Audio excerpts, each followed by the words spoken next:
Buenas noches amigos, ¿cómo están? Siempre un gusto. El video de hoy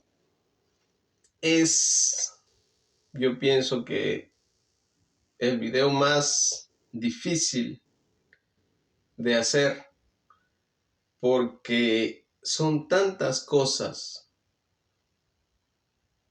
que es increíble. Es increíble desde el punto de vista de que se pueda dar en un Estado de Derecho todo este entramado de corrupción que se dio. Las pruebas fueron entregadas a la justicia y la justicia actuó en derecho y sentenció. Es así que los delincuentes huyeron, otros cayeron, pero la mayoría se ha escapado por el momento. En el último video les dejaba como una nota para recordar el caso Arroz Verde. Hoy lo analizaremos más a fondo. El video del día de hoy es un video de Teleamazonas. Curiosamente no lo encontré en el canal oficial de YouTube de Teleamazonas. Lo vi por primera vez hace un tiempo atrás. Lo busqué y no lo encontraba hasta que di con él. Este video está en YouTube, obviamente, pero fue subido, mejor dicho, para hablar con propiedad, fue subido por el canal Cartel Mameluco. No sé si cartel tenga que ver con el cartel de la corrupción en el que se convirtió Alianza País. Sin más, vamos entonces a ver un poco del intro. Se los recomiendo si les interesa un poquito más de este tema de corrupción en el gobierno de Correa, mirar este video. A mí, en lo personal, que fui correísta, aunque yo ya había abierto los ojos tiempo atrás, esto fue como unas gotitas de vicina para refrescar la vista y de paso refresqué la memoria. Les traigo muchas cositas y sobre todo muchos nombres propios que hay que recordar, tristemente célebres por su historial delictivo. Eso es lo que son. Sin más, entonces vamos a ver juntos el intro del video. Lo dejamos corriendo y vamos al análisis. Buenas noches, gracias por acompañarnos. Este es el programa Hora 25. La corrupción es, después de la pandemia, el mal que más conmueve a los ecuatorianos. Durante los 10 años del correísmo se construyó una estructura sistémica de desintegración y desfalco. Se elaboraron, por ejemplo, leyes que permitieron o coadyuvaron al cometimiento de fechorías. Se creó una organización de funcionarios y oficinas públicas, oficinas de gobierno, que facilitaban o encubrían los desafueros. Las evidencias de control son vivo ejemplo de cómo se resguardaba y escudaba para llevar adelante, por ejemplo, casos de sobornos, de sobreprecios, de abusos, en definitiva de desorden, depravación y perversión. Las referencias sobre lo que perdió el país como consecuencia de la corrupción son diversas. Hay algunos que señalan que las pérdidas por la corrupción son de 30.000 millones de dólares, hasta hay otros que señalan que la cantidad asciende a 70.000 millones de dólares. Quizás el caso más emblemático de este sistema o esquema de corrupción es el caso Arroz Verde, luego llamado Sobornos 2012-2016. En este asunto se evidencia el nivel de descomposición. El proceso judicial ha caminado con tropiezos, pero estamos en la etapa final. Esto es la casación. Vamos entonces a tratar sobre este caso en el que está comprometido el expresidente de la República, Rafael Correa, y cerca de una veintena de exfuncionarios del gobierno anterior y representantes de empresas privadas. Sin duda, este es un asunto de especial interés y por eso hemos hecho un programa especial esta noche aquí en Teleamazonas. Quiero agradecer la participación del doctor Hernán Pérez Luz. Él nos acompaña desde la ciudad de Guayaquil, le saludamos a la distancia y le damos la más cordial bienvenida. También nos acompaña Fernando Villavicencio. Fernando Villavicencio es un periodista de investigación y es el que trabajó fundamentalmente el caso Arroz Verde. Y gracias también a la presencia de Juan Carlos Calderón. Juan Carlos Calderón es el director de la revista digital Plan B y también es un periodista de larga trayectoria vinculado al tema investigación. Gracias a la audiencia, gracias a nuestros panelistas. Belén, buenas noches. Muy buenas noches, Andrés, amigos televidentes. Gracias por acompañarnos en un nuevo programa de Hora 25. El caso Sobornos 2012-2016 está ya en su recta final. Los abogados de 19 de los 20 procesados tienen la última... Bueno, ese era Andrés Carrión en el programa Hora 25. Ustedes escucharon los nombres de los panelistas. En ese momento Fernando Villavicencio no era asambleísta todavía, mucho menos candidato presidencial como lo es ahora. Aquí quiero hacer una acotación que pienso que es muy importante. El hecho de que Fernando Villavicencio aparezca en este material que les traigo a ustedes no quiere decir que yo esté haciendo campaña por él. Yo, en lo personal, no votaría, y se los digo con franqueza, no votaría por Fernando Villavicencio. A él le debo reconocer que fue valiente en un gobierno en el que era muy difícil serlo. De hecho, fue muy perseguido con un Rafael Correa omnipotente y omnipresente. Y fue valiente y denunció lo que debía denunciar. Pero la asignatura pendiente de Fernando Villavicencio, a mi opinión, es que esa misma valentía y esa misma frontalidad hubiera sido muy útil en los casos de corrupción del actual presidente Guillermo Lasso. Pero su proceder no fue así. Lastimosamente, no sé, solo él sabrá por qué guardó silencio y por qué obstruyó en cierta forma la fiscalización a un gobierno a todas luces corrupto. Dicho eso, el material que les entrego es un material netamente informativo. Vuelvo y repito, yo personalmente no votaría por Fernando Villavicencio, por la razón que ya les he expuesto. Vamos entonces a los datos que yo recopilé del video. Para mí entonces, Correa y Alianza País se transformaron en un cártel de la corrupción. Correa, Rafael Correa, como el cabecilla de la organización, el capo, el Pablo Escobar de Alianza País. Al inicio del gobierno, y a veces se nos olvida, casi al empezar, se dio el primer caso de corrupción, que no pasó a mayores, pero de todas maneras entra en la contabilidad. Ustedes recordarán el caso Gran Hermano, que envolvía, comprometía a Rafael Correa y a su hermano mayor, Fabricio Correa, que tenía o quiso tener contratos con el Estado. Luego Rafael Correa y la Revolución Ciudadana hicieron la nueva Constitución con la aprobación popular, hay que decirlo.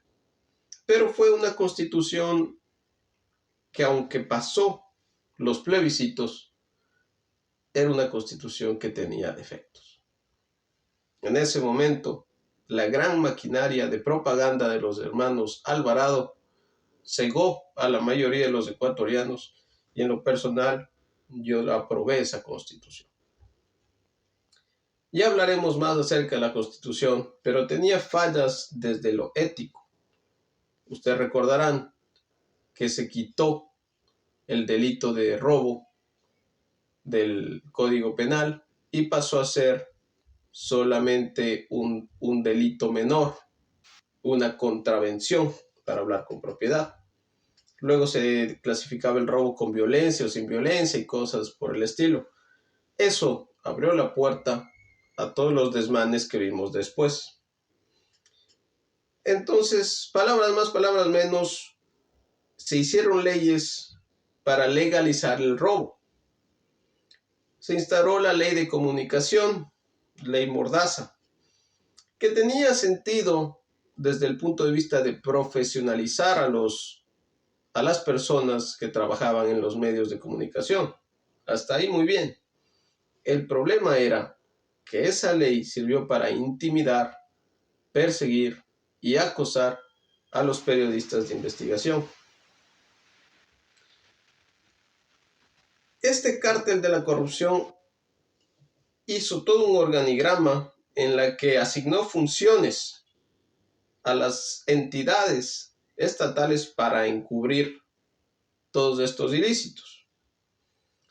Se bloqueó desde el Congreso, actual Asamblea Nacional, todo tipo de fiscalización. Ustedes recordarán, si ven las noticias de esos años, la Comisión de Fiscalización jamás o casi nunca daba paso a algún tipo de fiscalización. El Banco Interamericano de Desarrollo, BID, tasa la afectación al Estado ecuatoriano entre 30.000 millones de dólares a 70.000 millones de dólares. Arroja luces que muestran que hubo contratos de obra pública con 1000% de sobreprecio. 1000% de sobreprecio. Estamos hablando de peces gordos. Se recuerdan que les había dicho, los ladrones están aquí. Es así que estalla el caso Arroz Verde, una investigación periodística de Fernando Villavicencio, más otros periodistas afines, que destapan este caso de corrupción, Arroz Verde, que luego pasaría a llamarse Sobornos 2012-2016, más o menos 20 procesados, entre ellos figuras preponderantes de Alianza País y del gobierno, obviamente, entre los que sobresalen Rafael Correa, Jorge Glass, María de los Ángeles Duarte, entre otros. La lista es larga y se las voy a dar. No vaya a ser que luego quieran regresar y ser candidatos y pidan el voto como que no ha pasado nada. En este caso, se ven involucrados 10 empresarios privados.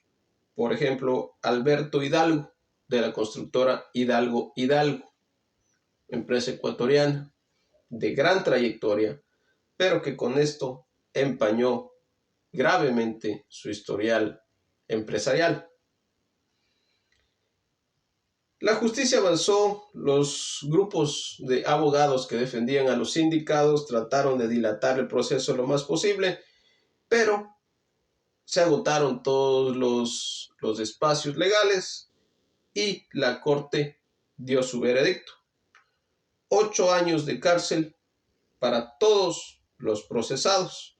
Algunos recibieron alguna baja en la sentencia por haber colaborado con la fiscalía, otros no. Y otros huyeron, como Rafael Correa, que está prófugo en Bélgica. Al ser un delito de cohecho, es un delito, es un cargo que no prescribe. Así es que no va a ser como con Abdalá, no va a ser como Maguad, que pasaron 20 años y quedaron libres de toda culpa. ¿El cohecho qué es? Para arrojar luces, el cohecho son sobornos o coimas para contratos con el Estado con sobreprecio. Es decir, yo voy al ministro, le doy un dinero, me da el contrato. Ya ahí hay un delito. Y luego yo a ese contrato que costaba la obra 50 millones, la taso en 80 millones. Entonces es importante darse cuenta la magnitud de la afectación al Estado. Aquí cabe anotar que la corrupción no fue, el dinero que captaron no fue que se lo metieron a los bolsillos y se lo llevaron a su casa. La corrupción y esta captación de fondos fue para financiar las campañas electorales y así permanecer en el poder. Es aquí importante hacer una pequeña precisión, pues en el CNE, Alianza País, en el momento de hacer sus campañas electorales, no entregaban la información financiera al Consejo Nacional Electoral. Y eso lo traigo a colación porque hoy está pasando lo mismo con ciertos candidatos a la presidencia. Voy a sacar el dato en estos días, se los voy a dar, pero me parece que es Otto Sonnenholzner y me parece que es Daniel Noboa, quienes no han entregado la información financiera que está sustentando sus campañas. Eso es muy peligroso porque luego llegan al poder y tienen que empezar a pagar los favores. Quiero ser más exacto, pero estoy seguro de uno de los dos que nombré, es que Otto Sonnenholzner no ha entregado la información de cómo está financiando su campaña. Es así que llegamos entonces a Odebrecht, la constructora brasileña con presencia en toda Latinoamérica, con estas mismas prácticas delincuenciales en casi todos los gobiernos de Sudamérica, como les había dicho. Odebrecht tenía un organigrama para entregar los contratos, para entregar las coimas y así acaparar los contratos. Un sistema tan corrupto que hasta los contratistas honestos tenían que incurrir en actos ilícitos para poder cobrar el dinero que era fruto de su trabajo. Y de esto voy a hablar más adelante. Ahora entonces Correa sale a gritar a los cuatro vientos que esto es una persecución política y descalifica a la fiscal Diana Salazar. Es por eso que le han inventado lo de la tesis, entre otras cosas. Aquí quiero hacer un pequeño paréntesis. Si bien es cierto, Diana Salazar se merece el respeto y en cierta forma la admiración por llevar a cabo esta clase de casos, también a Diana Salazar se le puede pedir, y no quiero decir señalar, pero sí por lo menos cuestionar de su accionar en otros casos, más o menos de la misma línea que Fernando Villavicencio. Si vamos a perseguir la corrupción, tiene que ser, venga de donde venga, y no solo de este lado, de izquierda. Si viene de la derecha, si viene del actual presidente, también tiene que ser perseguido. Si no, entonces siempre estaremos en deuda con el país. Aquí hubo decretos firmados por Rafael Correa que adjudicaban los contratos. Por ejemplo, el de Coca-Cola Sinclair, que le fue adjudicado a Sinohydro. Es así que Rafael Correa en su defensa dice que él nunca supo sobre este entramado. Bueno, altos mandos nazis en los juicios de Nuremberg también esgrimieron la misma excusa, que ellos no sabían de lo que los mandos medios hacían en los campos de concentración, pero había órdenes firmadas de su puño y letra. Órdenes que decían, por ejemplo, solución final o deportaciones. No decían métales en una cámara de gas, tortúrelos hasta que mueran, esclavícelos. No lo decían. Pero eso conducía a lo que al final pasó. Es así cómo se defiende Correa diciendo que él no sabía. Hablaremos de eso también un poco más adelante. Aquí quiero ver el video junto a ustedes porque los datos que se aportan son escalofriantes. Permítanme entonces adelantar un poco el video o ponerlo en el momento adecuado para que ustedes vean y escuchen las cantidades y cifras de toda esta situación. Permítame, aquí estamos.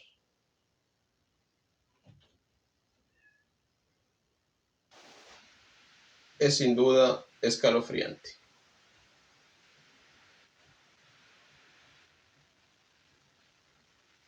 Vamos entonces a ver este fragmento juntos, porque las cifras que se aportan le vuelan la mente a uno. Permítanme. La segunda parte de nuestro programa, Hora 25.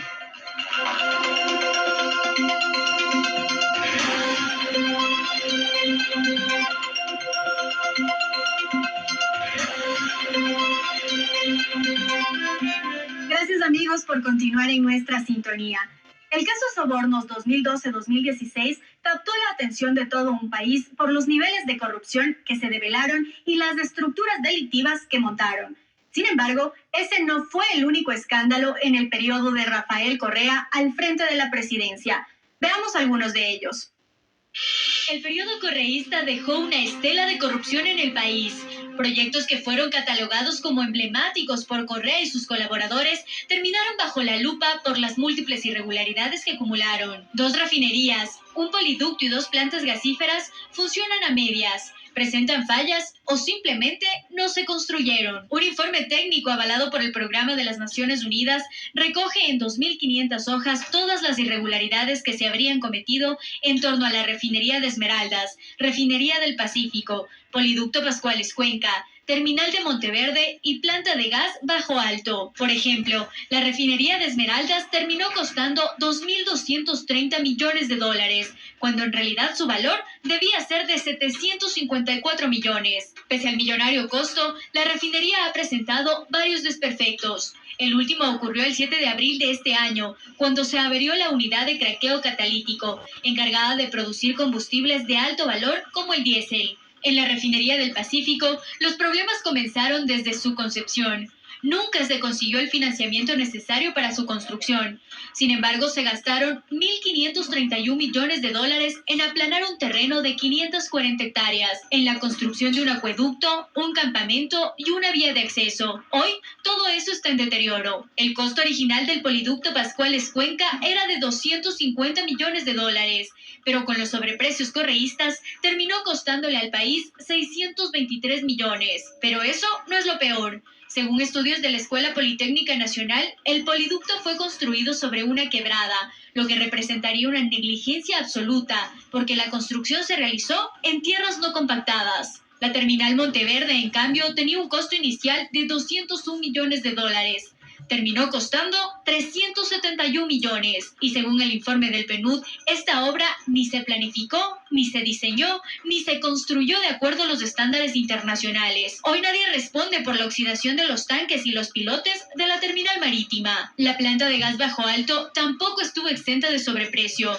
Se terminó pagando 76 millones por algo que debía costar tan solo 36. Y tampoco funciona hoy a su máxima capacidad. Eso no es todo. Entre 2009 y 2016, Ecuador suscribió 13 contratos de preventa de crudo con las empresas Petrochina, Unipec y Petrotailandia, bajo un sistema inédito de contratación. El país se comprometió a vender a Petrochina 763,8 millones de barriles de crudo hasta el 2024. A cambio recibió 9.970 millones en créditos y anticipos. Según las investigaciones, se habría perjudicado al país en más de $2.000 millones.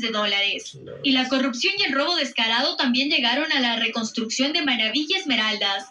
$3.000 millones estaban destinados a levantar esas provincias que fueron azotadas por el terremoto de abril de 2016.